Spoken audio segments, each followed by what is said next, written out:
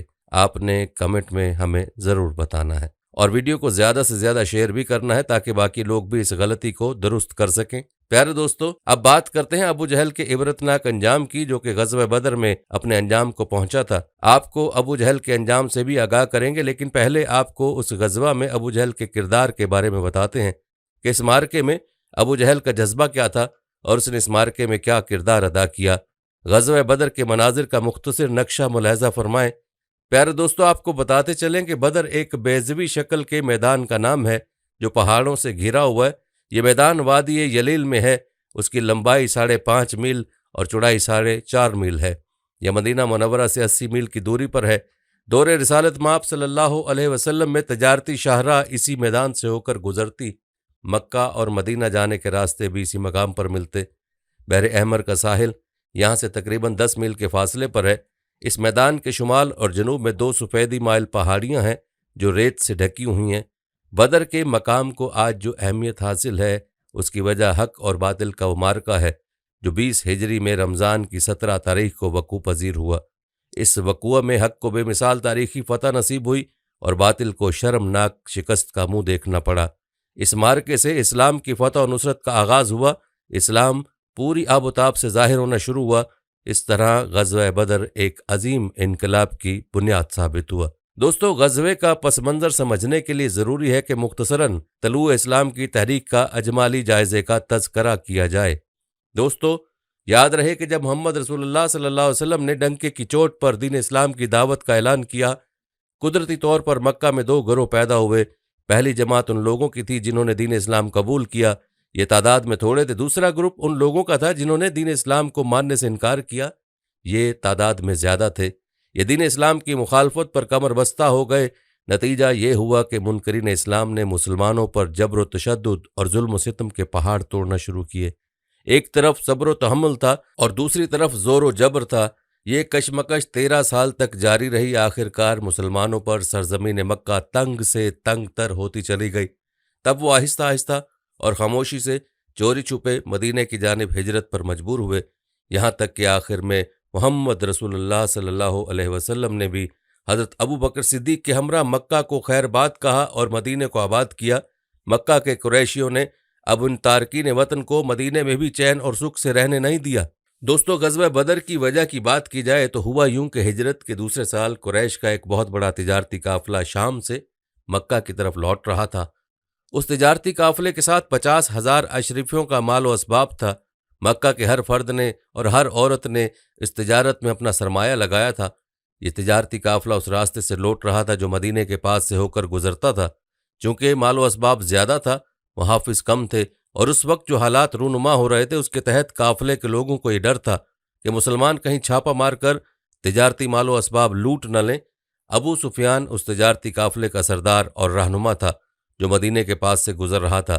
اس نے حکمت عملی سے کام لیتے ہوئے قافلے کو بدر کے درے میں سے گزرنے سے پہلے ایک مقام پر ٹھہرا دیا اور خود تنہا بدر کے شہر میں آیا۔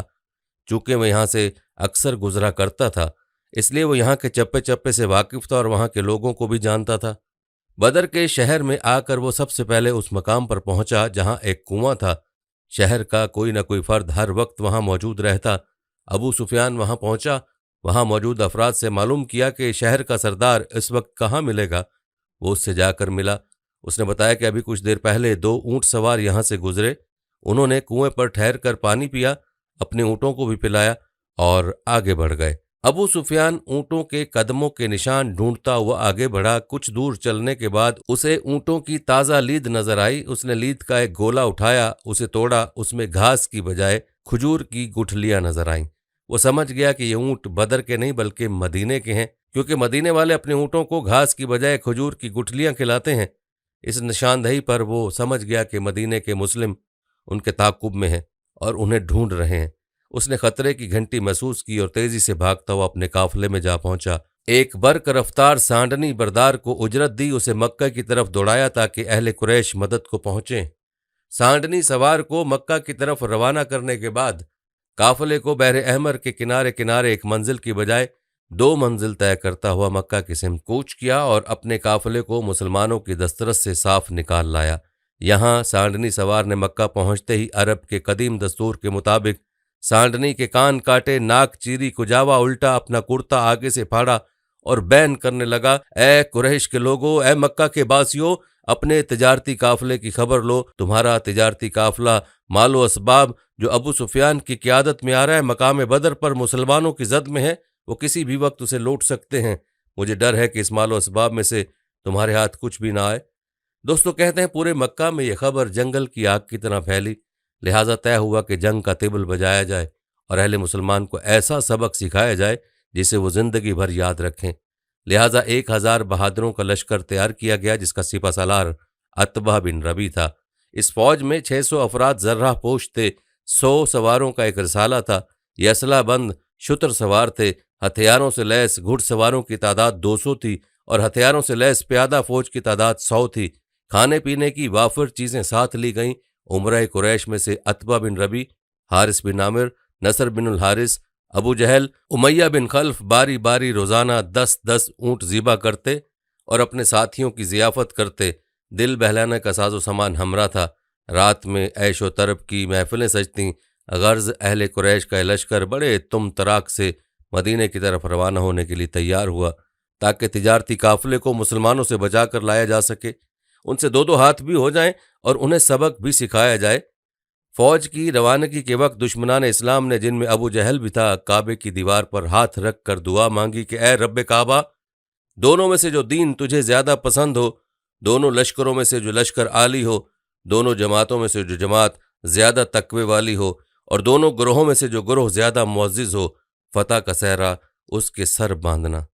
اہل قریش یہ دعا مانگتے وقت یہ جان رہے تھے کہ وہ حق پر ہیں اور آپ صلی اللہ علیہ وسلم کے اصحاب کرام نعوذ باللہ حق پر نہیں ہیں، جبکہ وہ سب کفر اور شرک، فسق و فجور میں مبتلا تھے۔ دوستو کہتے ہیں کہ دشمنان اسلام کا فوجی قافلہ مکہ سے بدر کی جانب روانہ ہوا۔ ابھی قریش کا لشکر راستے ہی میں تھا کہ دوسرے قاصد نے آ کر خبر دی کہ ابو سفیان اپنے قافلے کو خطرے سے باہر نکالنے میں کامیاب ہوا اور وہ عنقریب باحفاظت مکہ پہنچ رہا ہے۔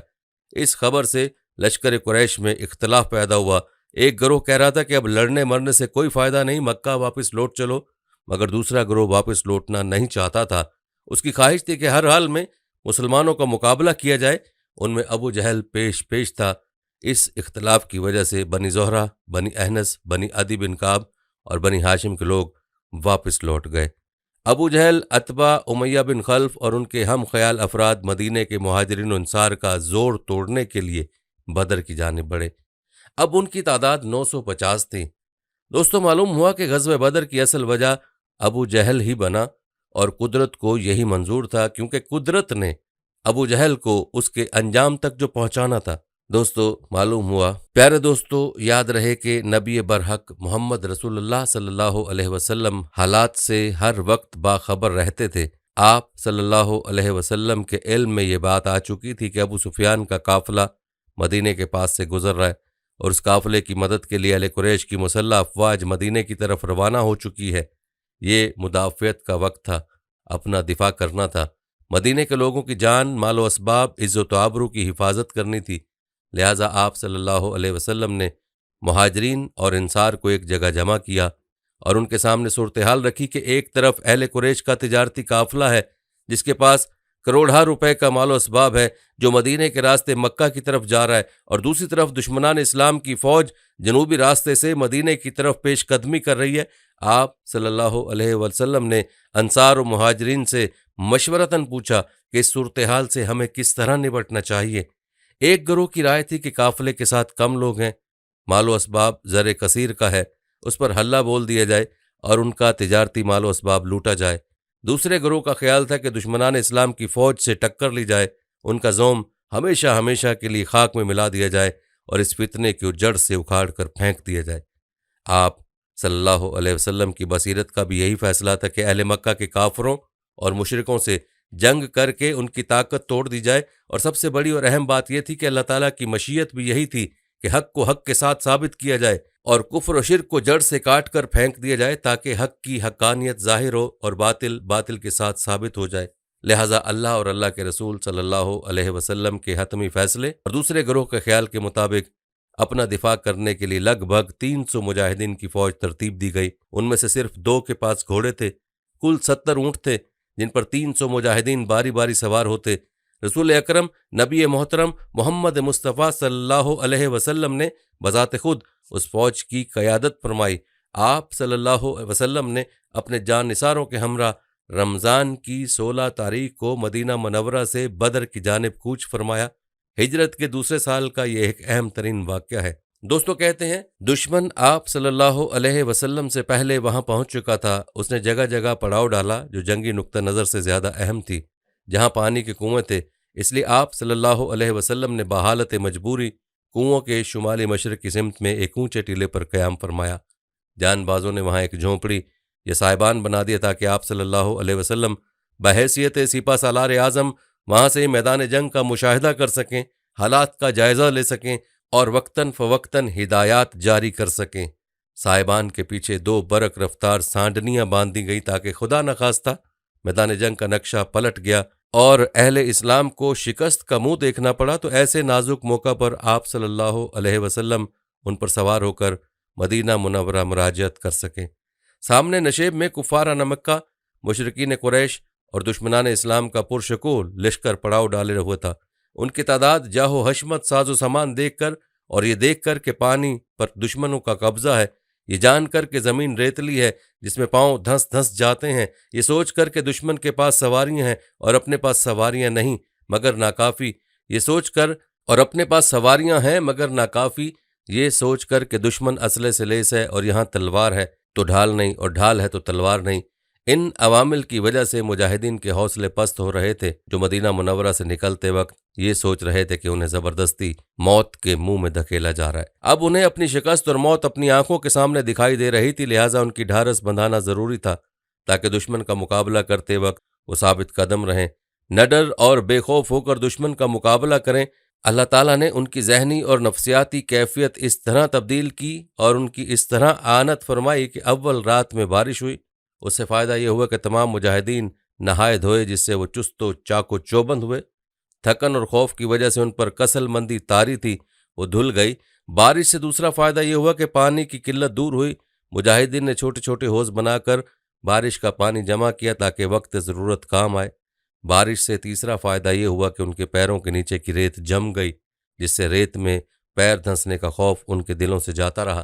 بارش سے چوتھا فائدہ یہ ہوا کہ دشمن نشیبی علاقے میں تھا، اس لیے وہاں کیچڑ ہو گئی، جس سے ان کے سواروں اور سپاہیوں کے پاؤں زمین پر جم نہیں پا رہے تھے۔ بارش سے پانچواں فائدہ یہ ہوا کہ مجاہدین رات میں بے خوف ہو کر سو گئے اور صبح جب نیند سے بیدار ہوئے تب ان کے قلوب پر سکون طاری تھا۔ بارش نے انہیں قلب کا اطمینان بخشا، اس کیفیت کی وجہ سے ان کے دلوں میں دشمنوں کا خوف جاتا رہا۔ اس طرح یہ بارش مسلمانوں اور مومنوں کے لیے باعث رحمت اور کافروں کے لیے باعث زحمت ثابت ہوئی۔ پیارے دوستوں، کہا جاتا ہے کہ غزوہ بدر میں اہل ایمان کی فتح کا ایک اہم ترین سبب یہ بارش تھی، جس نے ان کے دلوں کے وسوسوں کو دھو ڈالا۔ اس سے ان کی ہمتیں بندھیں اور دشمنوں کے مقابلے میں ثابت قدم رہے۔ دوستو، سوچنے کی بات ہے، اگر بدر میں بارش نہ ہوتی تو کیا ہوتا؟ تمام کرۂ ارض کی ہدایت اور سعادت کا نقشہ الٹ جاتا، جس کا اشارہ نبی صلی اللہ علیہ وسلم نے اپنی دعا میں یوں کیا تھا کہ اللہ، اگر خدام حق کی یہ چھوٹی سی جماعت ہلاک ہو گئی تو اس کرۂ ارض پر تیرا سچا اطاعت گزار کوئی نہیں رہے گا۔ دراصل بدر میں جس رات بارش ہوئی اس سے پہلے سائبان میں اللہ کے رسول محمد صلی اللہ علیہ وسلم اللہ کے حضور سجدہ ریز ہو کر دین اسلام جو دین حق ہے کی بقا کے لیے عجز و انکساری کے ساتھ گڑ گڑا کر رو رو کر دعا مانگ رہے تھے۔ باوقت دعا محویت اور بے خودی کا یہ عالم تھا کہ کاندھوں پر سے چادر مبارک گر گر پڑتی اور آپ کو خبر تک نہ ہو۔ آپ صلی اللہ علیہ وسلم کی اس دلی بے قراری پر یار غار رسول ابو بکر صدیق رضی اللہ تعالیٰ عنہ نے دربار رسالت میں عرض کی، یا رسول اللہ، اللہ تعالیٰ اپنا وعدہ وفا کر کے رہے گا، آپ خاطر جمع رکھیں، اپنے بے قرار دل کو قرار دیں۔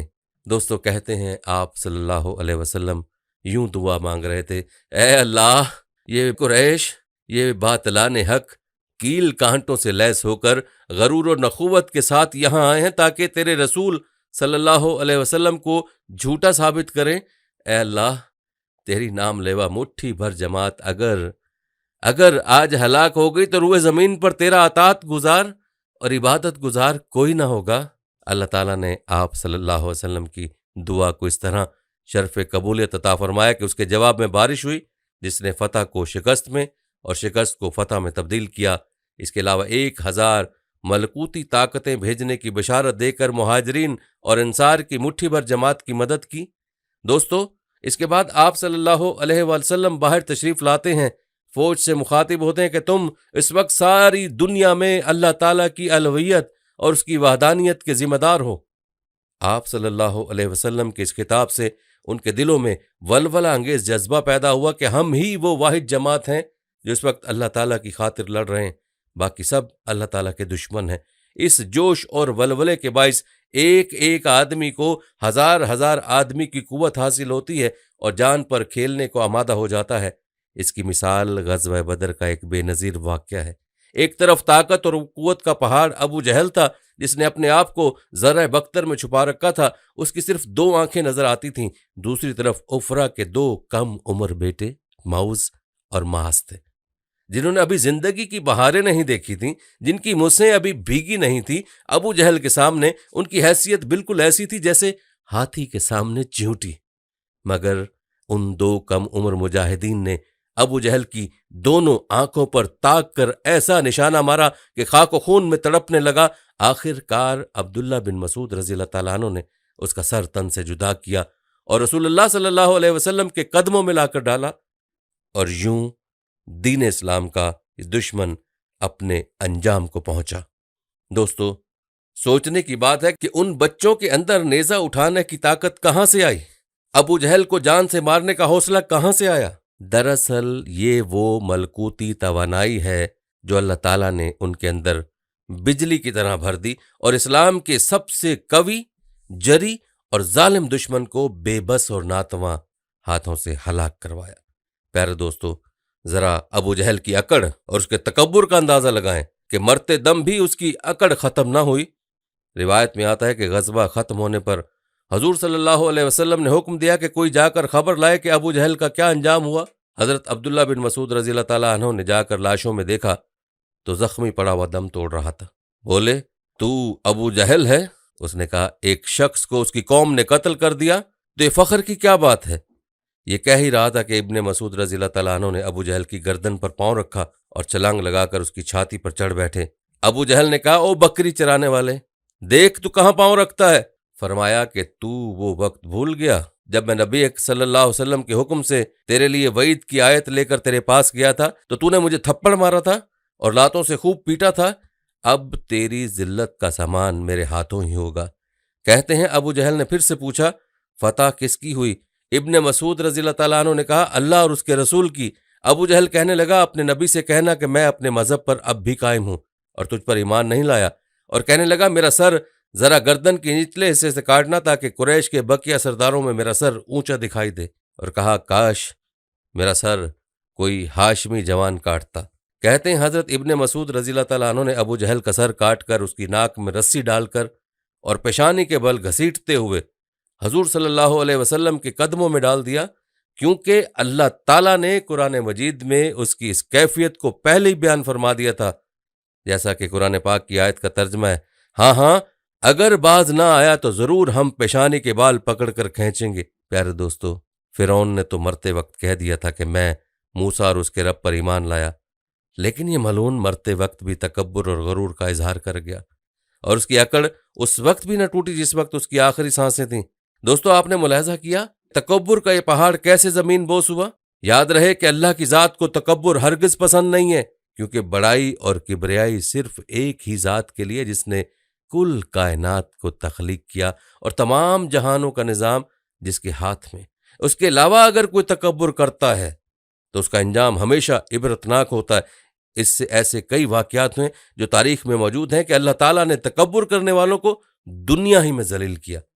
پیارے دوستو، یہ ابو جہل کی فرعونیت اور اس کا کردار ہی ہے کہ جس نے اس کے نام کو گالی بنا دیا۔ آج اگر آپ کسی کو ابو جہل کہہ دیں تو آپ کا سر پھوڑنے کو تیار ہو جائے گا، اور یہی ایک بات ابو جہل کی شخصیت کی تشریح کے لیے کافی ہے کہ اللہ تعالیٰ نے اس کے نام کو قیامت تک کے انسانوں کے لیے گالی بنا دیا۔ ہر کوئی اس کا نام نفرت سے لیتا ہے۔ یاد رہے کہ اللہ اور اس کے رسول صلی اللہ علیہ وسلم کے دشمنوں کا انجام ایسا ہی ہوا کرتا ہے کہ اللہ تعالیٰ انسانیت کے دلوں میں ان کی نفرت ڈال دیتا ہے۔ دوستو، یہ تھی ہماری آج کی ویڈیو۔ جانے سے پہلے آپ نے ویڈیو کو شیئر لازمی کرنا ہے۔ پیارے دوستو، ہم یہ امید کرتے ہیں کہ آپ کو ہماری آج کی ویڈیو ضرور پسند آئی ہوگی۔ اگر آپ کو ہماری آج کی ویڈیو پسند آئی ہے تو سب سے پہلے تو اس کو لائک کریں اور اپنی رائے کا اظہار کمنٹ سیکشن میں لازمی کریں۔ آخر میں آپ سے ایک بار پھر درخواست ہے کہ آپ ہمارے چینل کو ضرور سبسکرائب کر لیں اور ساتھ ہی لگے گھنٹی کے بٹن کو بھی کلک کریں تاکہ آپ کے پاس ہمارے آنے والی مزید ویڈیوز کا نوٹیفیکیشن بر وقت ملتا رہے۔ اللہ تعالیٰ آپ کو اپنے حفظ و امان میں رکھے، آمین۔